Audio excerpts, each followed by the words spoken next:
So I'm so excited to be with you here, Miles, because we're going to talk a little bit about rare coins. And you've been in the coin business a lot longer than I've been mint director. So you've seen this industry really develop. But I want to find out personally from you, where did you get your interest in pre-1933 coins? Well, my interest started a long time ago when I was about 8 years old. That's when I started collecting coins, typically out of change. But really the real spark for me and vintage coins was the first Morgan dollar that was ever given to me. So tell me about that. Yeah, well that, actually my grandfather owned a tiny snack shop in a place called Augusta, Michigan. And he would pull coins out of the till in the 40s and 50s of things that he liked. And I remember one Christmas in the 1970s, I got a silver dollar in my stocking that I'm assuming that came from that till years ago. It's better than the lumps of coal that I got. That's it. But I got a silver dollar. It was a circulated coin. But that design of Miss Liberty cast across the obverse of the coin and that beautiful eagle on the back just captivated me. And I've never lost that allure to a vintage coin like a Morgan dollar as I did then. And it lasted, it's lasted an entire lifetime. Is there certain vintage coins that you're attracted to? Well, there's a lot of them. So there's a lot of them. Obviously I love Morgan and peace dollars. And I love some of the early type coins. Pre-1933 gold coins are another coin that is very interesting to me. Obviously the allure of gold and the designs that have been done through the multiple series of U.S. gold coins are very captivating to me. Yeah, so you and I have very similar stories because I grew up working in my parents' restaurant, and in a Chinese family, they view the children as part of the economic unit and the ones that they trust to run the cash register. So as soon as I got add, subtract, multiply, and divide, I was at the cash register. And of course, you're not busy all the time because you're constantly not taking customers' money for the checks for their meal. So as a bored kid, I would constantly go through the change drawers and just see what was interesting and what was different. And that's how I kind of got into vintage coins, was noticing, so this tells you how old I am, you could still find a large Indian head penny used in change at the time. And so that among the early Lincoln pennies and the small Indian head pennies were some of the ones that I collected. But as a mint director, I reflected back on my love of vintage coins, and I would say it really comes, there's like a couple buckets I think about. One is I particularly love pre-1933 gold. And that's because when Americans were asked by their government to turn in all their gold money in 1933, those coins should not exist today. But they exist because not all Americans turned in their gold and obeyed what the government asked them to do. And to me, that indicates a bit of the rugged, independent spirit that a lot of Americans have. And so when I hold a pre-1933 in my hand, I went, here's an act of civil disobedience to what they thought was a wrong thing that their government was doing. And so so all those coins in general kind of represent that ethos of American independence to me. The second reason was when I looked at some of these coins that I got from the cash register, it has translated over time to that golden period of what I consider the golden period of American coin design, which was from roughly 1900 to about 1935. And during that time, a lot of thought was given to what was put on the coin.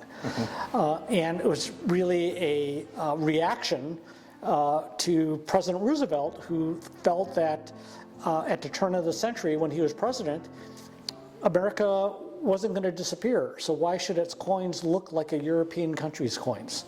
He wanted true American ambassadors of what our values were. And so we asked for all of our coinage to be redesigned. And so you ended up with the Augustus St. Gaudens designing the eagle, which is a $10 piece, the double eagle, which is a $20 gold piece, as well as some of his understudies like James Earl Fraser, who did the Buffalo nickel, Adolph Weinman, who did the Walking Liberty 50-cent piece. All those coins have a tremendous symbolic message that was built right into the coins to not only remind America about what its values were, but to also be an ambassador for America's values to everybody else. Right. Well, you know, artists, it's amazing when you framed it up that way about that community of artists that were somewhat attached to Augustus St. Gaudens. Even though artists worked very independently, they still had a common theme of what they wanted to accomplish for America. And that did transcend into the coins. And it wasn't just one-offs of guys having different ideas, but there was a collective feeling, and I'm sure caused by, even though St. Gaudens passed away in 1907, the first year of the gold, $20 gold piece, St. Gaudens, and then the $10 Indian. That theme that he wanted transcended into that community. So they must have been very close, at least on that subject. And we got the beautiful coins that we did during that era. Yeah, and a lot of it was the vision that Roosevelt kind of laid out, but it was also part of that part of history was at the turn of the century, going into 1900s, every 100, when you get to an even 100 years, countries back at that time were rethinking what does it mean to be our country, and there's a tremendous amount of nationalism going on at that time. Sibelius ended up writing Finlandia, which continues to serve as Finland's national anthem. There's just a lot of that going on in searching up a country's roots and what does it want to bring forward, and that's what a lot of those coins represent. You know, St. Gaudens Liberty represents a unique kind of freedom and democracy grown only in the United States. Right? And so you look down in the valley of the mountain that she's climbing, and there's a U.S. Capitol. That this version of liberty, which was based in Western civilization, symbolized by her Greek and Roman gown, it wasn't based on an Islamic idea, it wasn't based on an Asian idea, it wasn't based on a South American idea. It was based uniquely in Western civilization, this notion of freedom and democracy. And liberty had already visited the United States and now is going to the rest of the world. And so that's what America believed at the time that that coin was made, and all the other coins that we had mentioned all have similar stories about America's place in the world. There are several reasons why I like these vintage coins, and the first one I mentioned was just that these pre-1933 gold ought not to exist.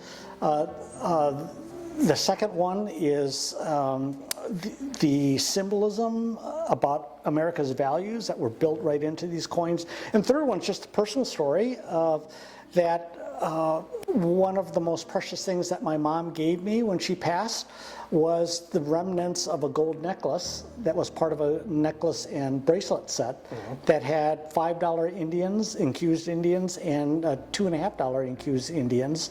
And the reason why that was so important to me was it was the gold that her new father-in-law gave her. So the Moy family name could continue going on regardless of what adversity, what economic calamity that she might be living through. She'd have enough money around her neck and her wrists in order to get whatever she needed, including safe passage or a bank loan, in order to keep the Moy family name going. And she accomplished it. Yeah, I'm here today. That's it, exactly.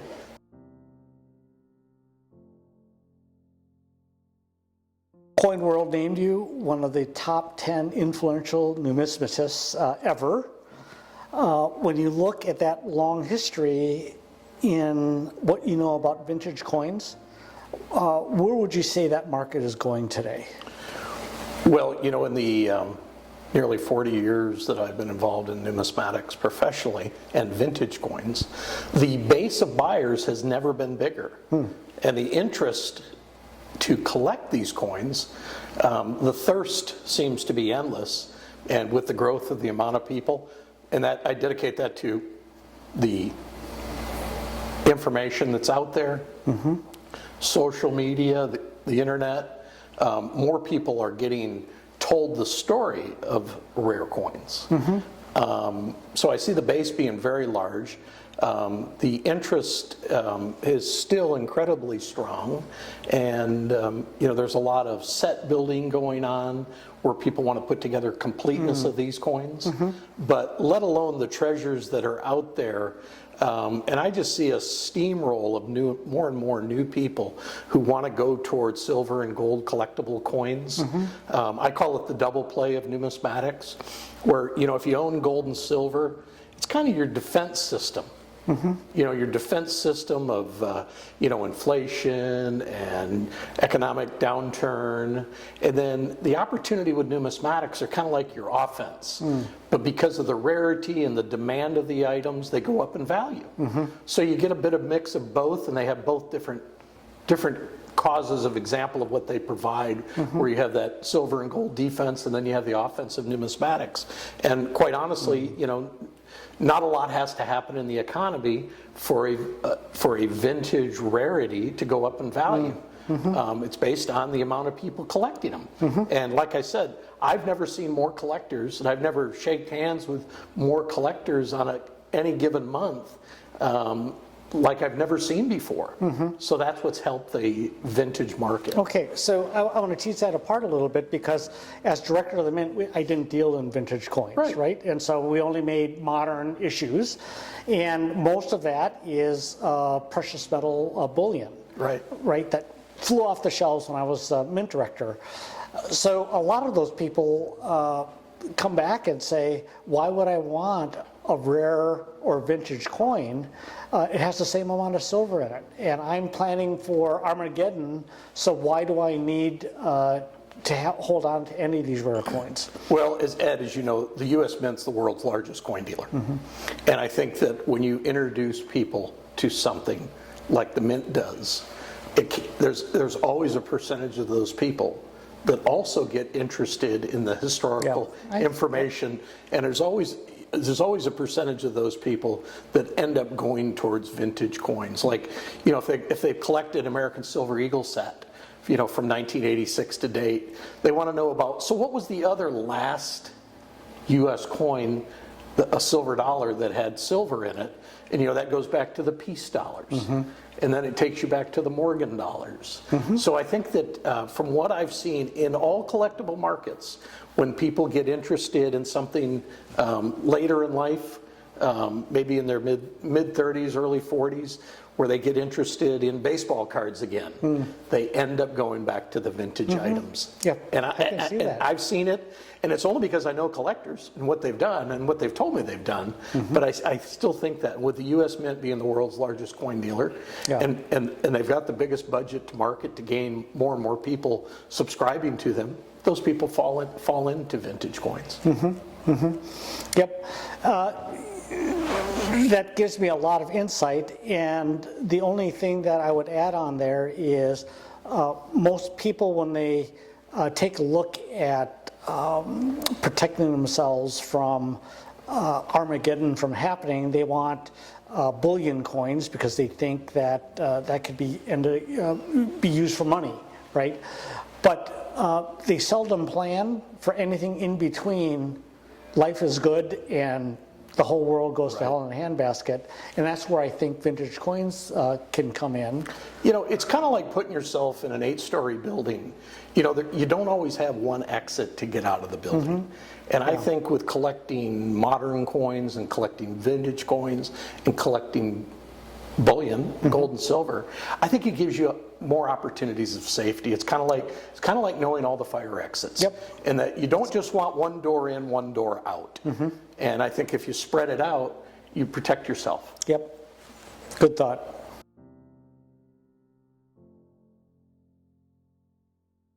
Miles, you've seen a ton of coins, both Yes. modern and vintage. I'm specifically interested in any story you might have about a vintage coin that stands out. Well, you know, in the early 1980s, there was a bank closure in Chicago. It's called the Continental Bank of Illinois, and there was nearly 1,000 bags of Morgan dollars, and all uncirculated. Each bag would have 1,000 coins. You know, and at the time, in the early 80s, you know, I'm like 16, 17 years old, and the opportunity that I got to sit down and go through bags of Morgan dollars, 1,000 coins at a time. It was a treasure hunt experience. Yeah. You know, where the condition of the coins varied from they're all uncirculated, you know, in the bags that I looked at. The coins would be varied in uncirculated condition from, you know, MS-62 to MS-67. And it was some of the most phenomenal coins that I'd ever seen. But it was a significant find at the time. It was one of the last great big hoards of Morgan dollars ever to be discovered in our country. Yeah. Put away in the bank vaults of Chicago. Yeah. And the opportunity to go through bags from there was How amazing. It was fantastic. Right? Yeah, like you said, it's like finding buried treasure. It's a treasure hunt. Yeah, yep. And did you find some really good ones in there? I really did. Yeah. I really did. And you know, it's amazing how those coins have performed, and the market, you know, the market didn't get upset by the volume of coins came out. The marketplace grew. It doesn't necessarily with vintage coins crash the market. It enhances the market. And more people came into the marketplace because of these fabulous coins that people hadn't seen volumes of them like the way they were and in the beautiful condition that they'd been preserved. So it made it really interesting. It's kind of a reverse of what people anticipate when too much of a product comes onto the market. Right. But they were systematically put into the marketplace. They weren't all put in at once. And the marketplace only grew with interest. Okay. That's so cool. You've been collecting or been around collecting all your life from your family's restaurant and then working at the mint. Tell me an interesting vintage coin story that you know is kind of thrilling and exciting and fun. So I have one that not many people can talk about, and that is when I first became mint director, I was briefed by my then deputy director, who was the acting director, who was temporarily sitting in the mint job between mint directors, and then when I was confirmed, I ended up not only getting a briefing from him, but getting a briefing from the FBI and the U.S. Attorney's Office that they had confiscated 10 1933 St. Gaudens double eagles. And that's really cool because up until then, it just didn't register to me. But when I got briefed, what I found out was that Roosevelt had mandated that all Americans turn in their gold money in 1933 so that the government could have more gold, so it could print more money, so it could stimulate the economy. At least that's what his plan was. And the mint had made a whole bunch of 1933 double eagles and were ready to inject them into the economy when the president's executive order came through. So the mint was forbidden from distributing those and was supposed to take their inventory and get rid of them. So, end of story, right? But a little while later, King Farouk, who's a notorious coin collector, when he was overthrown, the new Egyptian government looked through his coin collection and found a 1933 double eagle. Well, that's kind of an awkward situation. And so how the government decided to resolve things with the Egyptian government was to monetize it, basically declare it into circulation, then it could be auctioned. Right. And then the auction set a high, new high, I forget what it was, like $8 million, $7 or $8 million. 8.2 million, I think it went for. But it was the only, people don't recognize this, but because it had been removed from the mint illegally, it wasn't in the government's books as being a monetized coin. That's right. One singular coin slips through the Philadelphia Mint, and it isn't till Right around. So what happens is... I was at the auction when it was monetized. Oh, okay, yeah. So tell me about that. Well, it had a beautiful certificate, and it, obviously it was on public display to happen. The acting mint director after you was at that auction. Okay. That was Henrietta Holson IV, and she monetized that coin. It had the most gorgeous U.S. government certificate that it would be the only one allowed for a collector or an individual to own of the 1933 20s. Yes. So I get confirmed in August. I get sworn in as mint director in September. The coin had just been monetized under Henrietta Holzman IV, and that summer, the Israel Swift family brought in 10 1933. This was the Longboard family. Yeah, excuse me, the Longboard family, yes. Brought that in, and they had a history of being jewelers in Philadelphia, right? Philadelphia. Right, and they wanted, because the so-called Farouk example had been monetized, they wanted the mint to authenticate it and perhaps declare it monetized so that they can go out and sell it. Well, the government's position is that those coins were never issued, and so therefore everyone in circulation or everyone out there shouldn't be, and it was illegal. Their position was, we got these legally, and they're our own personal property, and we want verification from you. And in the end, both the Mint and the U.S. Attorney's Office and the FBI decided to confiscate them. Right. So that was my first kind of like official briefing on it. And so when we took possession, we stored them at Fort Knox. That's right. For a while. And I thought about it, and I said, you know what? The courts will settle this, right? I'm not part of that court case. But in the meantime, I think these are the property of the American people. And so it was my desire at the next American Numismatic Association Summer World Fair of Money to put those coins on display, because the Americans should be able to enjoy them. And that was a great service to collectors all over the world who visit the ANA show annually each summer. I had the opportunity, obviously, to see all 10 as well, and it was fabulous that you'd done that to share that opportunity of seeing 10 at one time. Yep. It's fabulous. And now that the disposition's been finally decided, all the appeals kind of exhausted, the government now has reclaimed its original government property. That court case proved that there's no statute of limitations on government property, so you can steal something and 7 years later, when you think the statute of limitations are gone, you can keep it. This case proved that that's not the case, that once it's government property, it's always government property, and now the Smithsonian displays those coins. Right, right. Well, it's nice to see the Mint didn't destroy them, or the government didn't destroy them. Yeah. But they have them on display for people to learn from them, inspect them, see them up close firsthand. Yeah, and you can imagine me as a coin collector being just so excited to be to see them, and it's just part of what I have access to as the Mint director.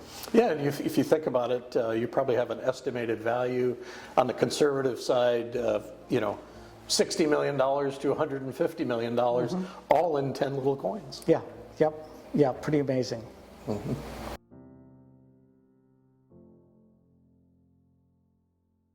Miles, obviously there's a lot of vintage coins out there, ranging from these rarities of pre-1933 gold, but all the way up to current. When you look at any mint director, we've been responsible for making commemorative coins, whether it's the 100th anniversary of Boy Scouts, etc.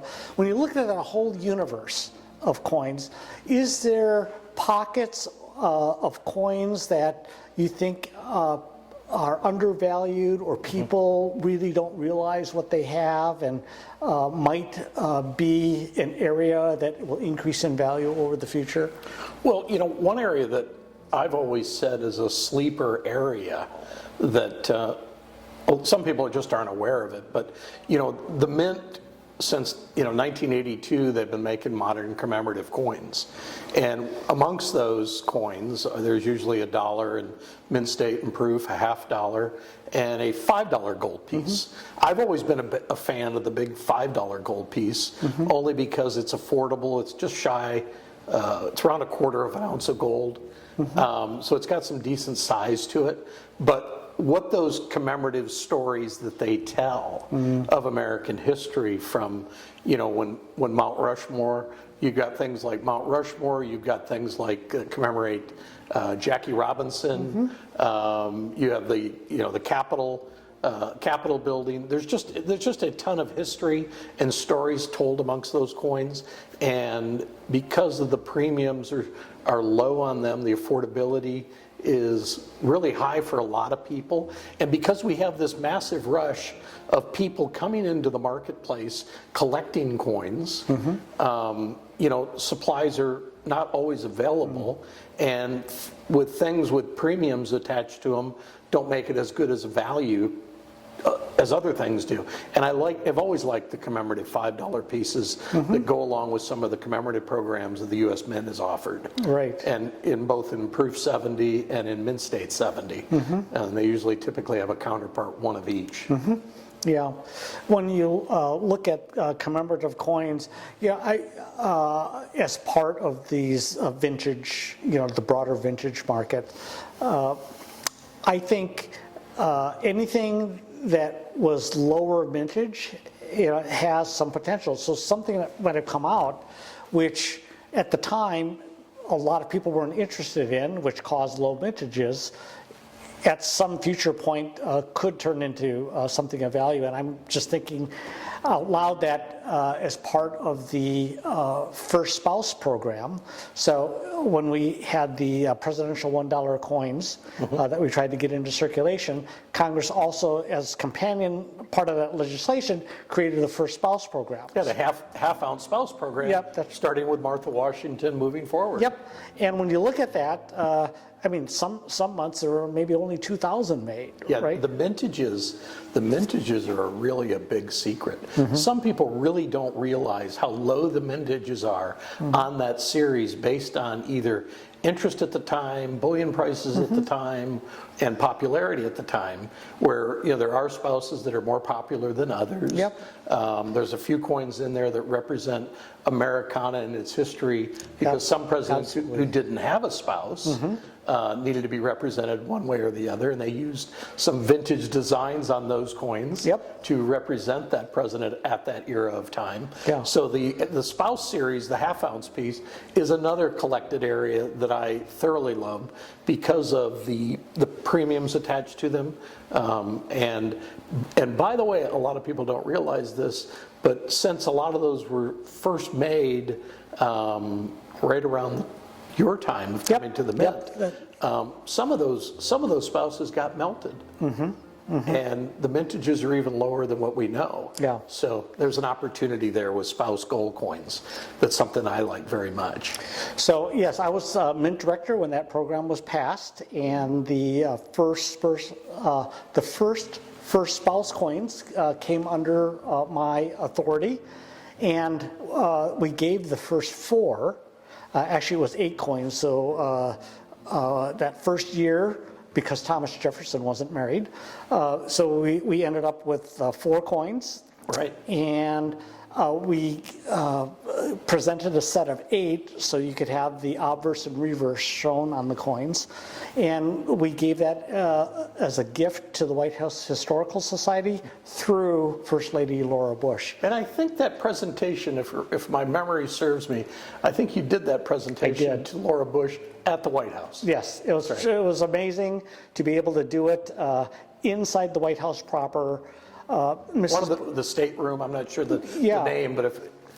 yes, and Mrs. Bush invited a Dolly Madison impersonator who then talked about the her husband's portrait in the room that we were doing this, and it was just really marvelous. People don't know the significance of Dolly Madison, but during the War of 1812, Yep. By 1814, the British were coming to the White House. Yep. Most people don't realize that the British burned down the White House. Yes. But because of Dolly Madison's swift efforts Yes. as First Lady, she literally cleaned out the White House of all of its famous artwork. Yes, so there's a Famous one of very George important. Washington. There was a very famous portrait of George Washington. It's huge, and Still hangs in the White House it today. Still hangs in the same spot, and she cut it out, rolled it up, and hightailed it out of the White House. Yeah. So it's 4,000 troops. Yeah. 4,000 troops in 1814 during the War of 1812. Yes. That's when it started. Came to the White House to literally burn it down, which Yep. they accomplished that. Yep. And Dolly Madison, prior to them getting there, her husband was out of town at the time, and she saved some of the most fantastic, most important pieces of the White House art collection. So when my wife worked in the White House before I did, the White House Historical Society, working with the White House, started a renovation of the exterior. So they were scraping away all the layers of paint, and they found scorch marks on the original stone that was there. And so when they repainted, they left a certain section bare so you could still see those scorch marks. If memory serves me right, I think that's the Truman balcony. No, see, the one that I'm familiar with is on the what we would consider the front, the north portico. It's to the, I forget what direction, but when you're facing the north portico, it's to the right of it. Obviously, it was a remodel, not a rebuild. Yeah.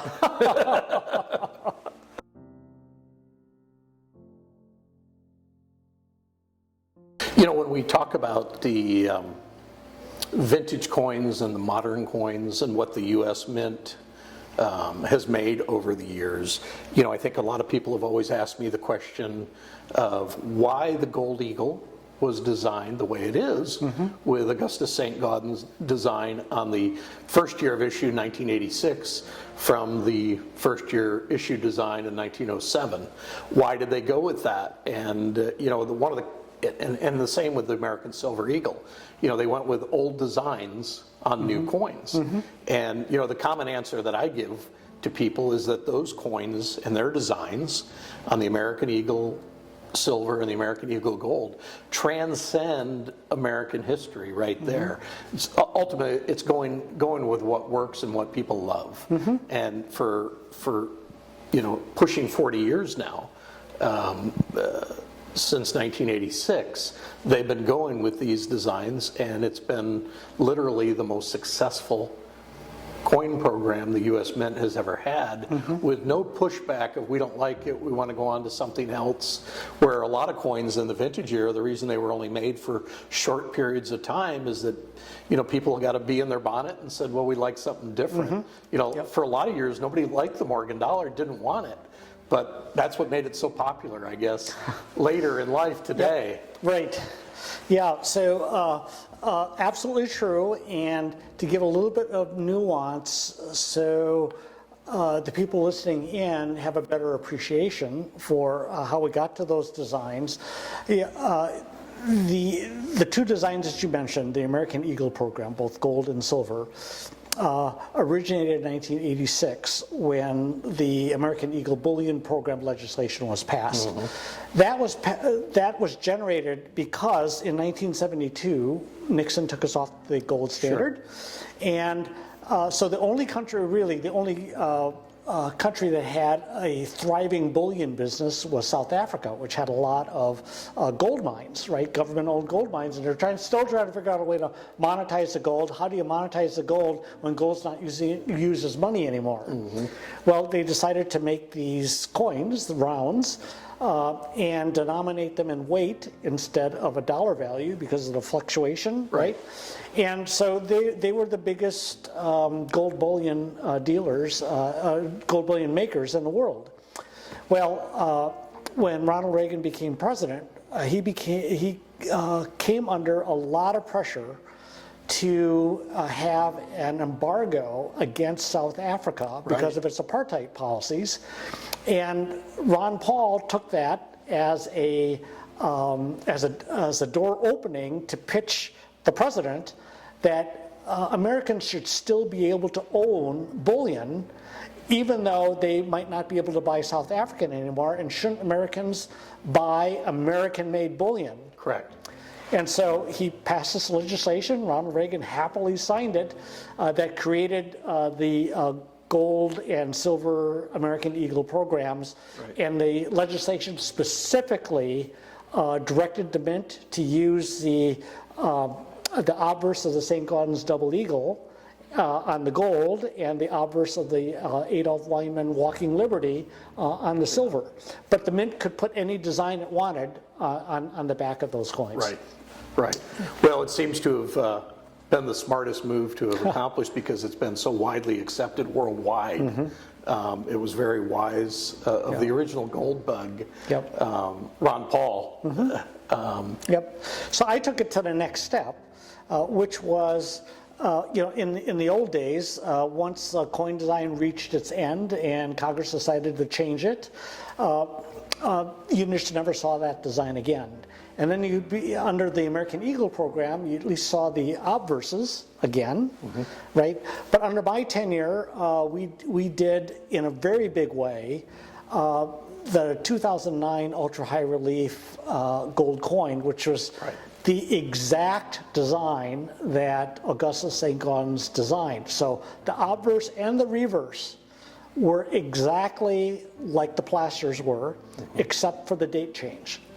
So it's the only thing that really changed. And so now you had basically an exact reproduction of that coin made by the Mint for everyone to own. And I'm proud of that because as someone who loves these coins, I can't drop 45 grand on buying a MS-64 1907 high-rimmed, high-relief eagle, right? And so this was my way of making available to collectors an iconic coin the way it was supposed to be done at a price that was very affordable. It was basically the price of gold plus the Mint's manufacturing costs. Yeah, one of my joys when working at the grading services was the opportunity to sit down and grade large groups of them. 10, 20 pieces at a time. Because the excitement of them is because of what they the original design was from. And then they were made for a modern coin in 2009. It's literally the purest looking vintage coin in a modern manufacturing possible. Exactly. And that has since spurred on the redoing of Weinman's Winged Liberty, or more commonly known as the Mercury Dime. And other coins now that have great designs that were vintage have now been made into modern, but are more accurate to the vintage than the vintage were. Yeah, what it is the modern coins got better than the vintage design work was intended, or how it ended up. So it's my hope then that the Mint not only continue to revive some of these designs because I think they're worth reviving, but that the Mint create the next generation of coins that would be considered vintage, that 100 years from now they're going to want to do the same thing to those coins. Right, exactly. Elaborate a little bit on the production of that coin. I'm glad you asked that question. It is positively one of my favorite coins, which is hard for a Mint director to say because we did so many great things when I was at the Mint, and I had a great team that was innovative and creative. But that one was on nobody's radar, right? That was not in the Mint's plan. They weren't talking about it. There was no marketing surveys or anything else. That was really born out of me enjoying, appreciating, and wanting to own a St. Gaudens Double Eagle as close as I could get to 1907 as possible. And the reality is it's priced out of most people's hands. Right? And so when I became Mint director, I said, what can I do to make this much more accessible to basically anybody who wanted to have one? And so I went back and talked to St. Gaudens experts to locate the plaster. So I went to the Smithsonian, went up to the museum up in New York. St. Gaudens Museum. Yep, yeah, and we narrowed it down to the most accurate plaster that St. Gaudens loved as the ideal expression of this coin. And what we decided to do was then try new technology that we had been playing around with, because we were trying to modernize, and we had just started making some investments in digital technology. And what we were able to do was then go to the original plasters, knowing that the coins made from them would always be dumbed down because of the reduction process using the old Janvier reduction machines into a lesser coin. What if we could digitally map that coin right down to the smallest pixel, and instead of using a reduction machine, just use that digital image into a computer that would carve that image directly on the die. And that was just like, and everyone was very excited to do this. And when we did it, what we realized was, well, maybe some people wouldn't be so excited about it because the image is just so sharp, not what they're used to on the coins that were actually made. But in the end, we said, this is the most accurate representation that we could possibly make.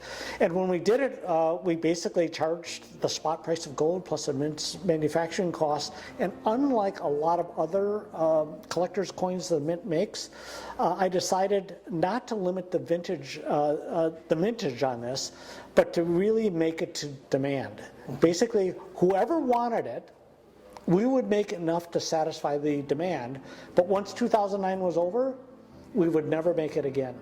Well, that was a very good plan. I know that in my experience of looking at groups of them at the grading services, if I'd get 10 or 20 of them at a time and look at them, they've always been the modern coin that was designed from vintage designs with modern methods of manufacturing, which is the complete, it is just absolutely fantastic because of the quality, the definition of design. It's very captivating when you look at it. It truly is one of the greatest coins in the world, the way it turned out. And that's from somebody, obviously, I've looked at millions and millions of coins, and it, to me, is probably truly my favorite gold coin. Yeah. And there isn't anything you don't like about it when you look at one. So let me tell you where this modern manufacturing method comes in, besides just the digital transfer onto the die. In the old days, it was made out of 22 karat gold because 24 was too soft for everyday circulation. And 22 is harder than 24. And so in order to get that high relief image, they had to strike the coin multiple times given their existing technology. And after every time it struck, they had to realign it. And it was really hard to align it just right. And so there's lots of missed strikes. And they said, so ultimately it wasn't practical to make that high relief coin for everyday circulation just because of the effort that it caused. With modern technology, we now have figured out a way to use 24 karat. We decided to use one of the original ideas was, instead of doing it on a 1 ounce 33 millimeter planchet, we decided to do it on the eagle planchet, but just doubled, so it'd be really thick, right?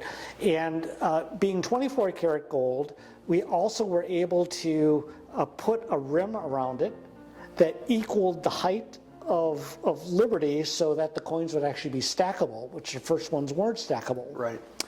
And then we tested, and we showed this at the ANA the year that this all rolled out. When we pressed it, it was a unique process, because not only are you stamping the coin top and bottom at the same time, because it had edge lettering, you had to have a collar, a three-piece collar that went around the outside, so that when the coin spread, the metal spread, it would fill in, and then you'd also have the edge lettering around the side. So we experimented, and we did 10,000 pound strike, we did a 20,000, we did a 30,000, right, all the way up to, I think we did up to 90, and then you saw how it really destroyed the coin. So we found the optimum pressure, and what we found was modern presses, instead of one quick strike, you could control through hydraulic means that as the pressure came down, you could increase or decrease the pressure as it was making the strike, so that the metal would spread at just the right rate, so that you could make the coins and mass produce them. So that was like really innovative thinking on behalf of some of my people at the Mint to try to figure out how to do this in a modern way, much more efficient, that could not have possibly be done that way back then. Well, the Mint accomplished what you wanted to accomplish, and it made one of the most sensational coins to possibly collect today for collectors, the 2009 Ultra High Relief. Yep. So I had to go online like everybody else and buy mine. So exactly. Good for you. Yeah. Good for you.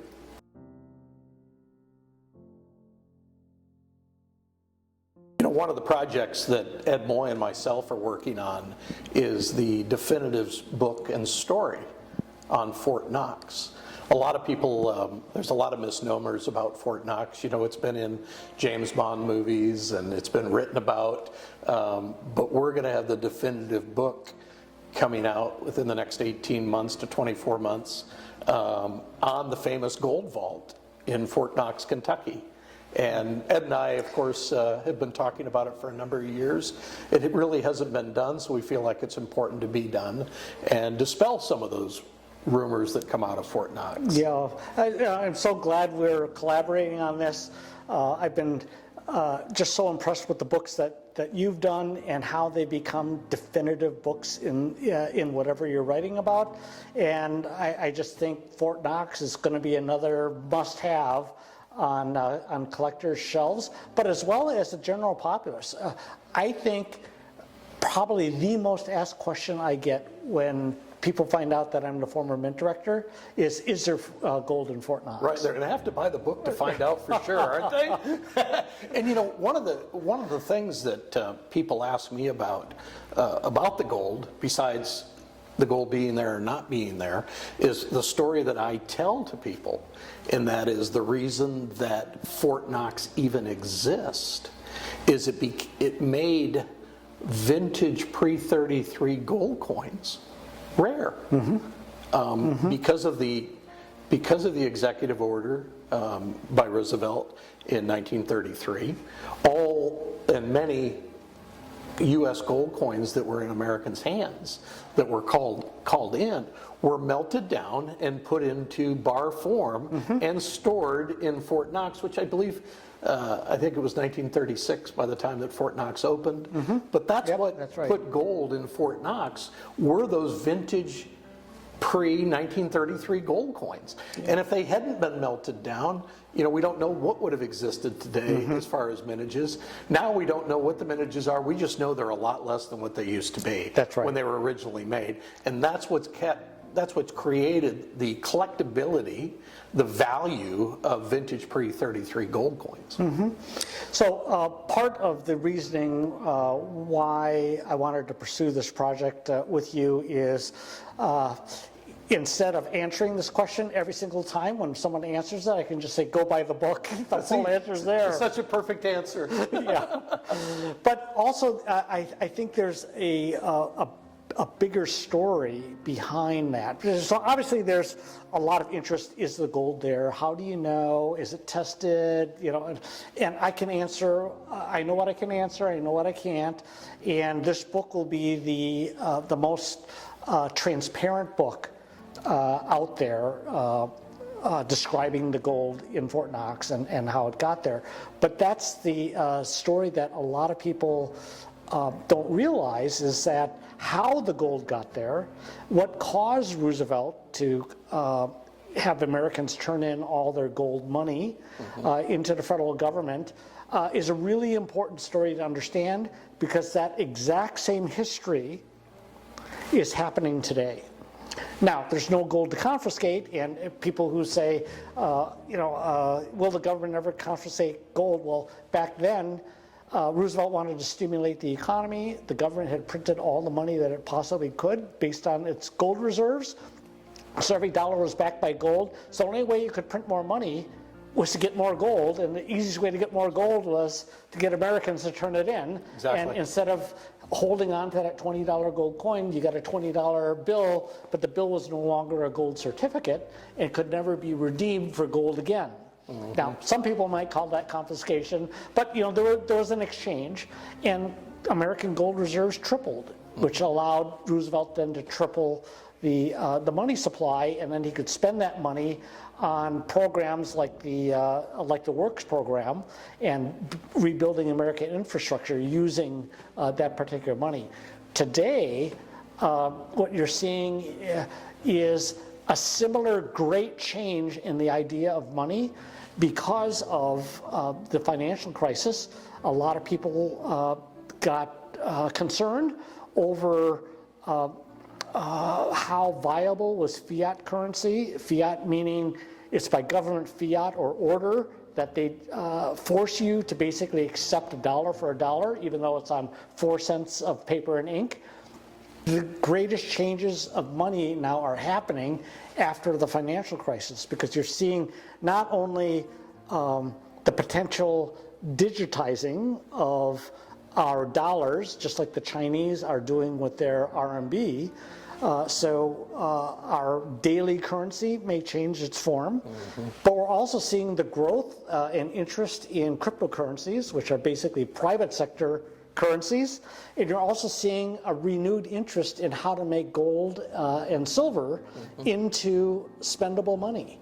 And so the same circumstances that caused money to change because Fort Knox was created, is happening now, and I think that's a story that Americans need to hear because this may be a predictor of what's going to happen in the future. Exactly. Well, if you take the value of a $20 gold piece in 1933, the government exchanged that with a $20 bill. Yeah. That same potentially, say, circulated $20 gold coin that they gave up might be worth $1,800, $2,000. Yeah. And guess what? The $20 bill has Yeah. $20 of buying power, and it's worth significantly less. Yep, that's right. So, the value of money is always in the gold. Yep, yeah, and I think that's a story that people need to hear today. Yeah. Well, that's what we're trying to do. Yep. Is advance that information to people. Good to be working with you on it. All right. Okay. Good deal.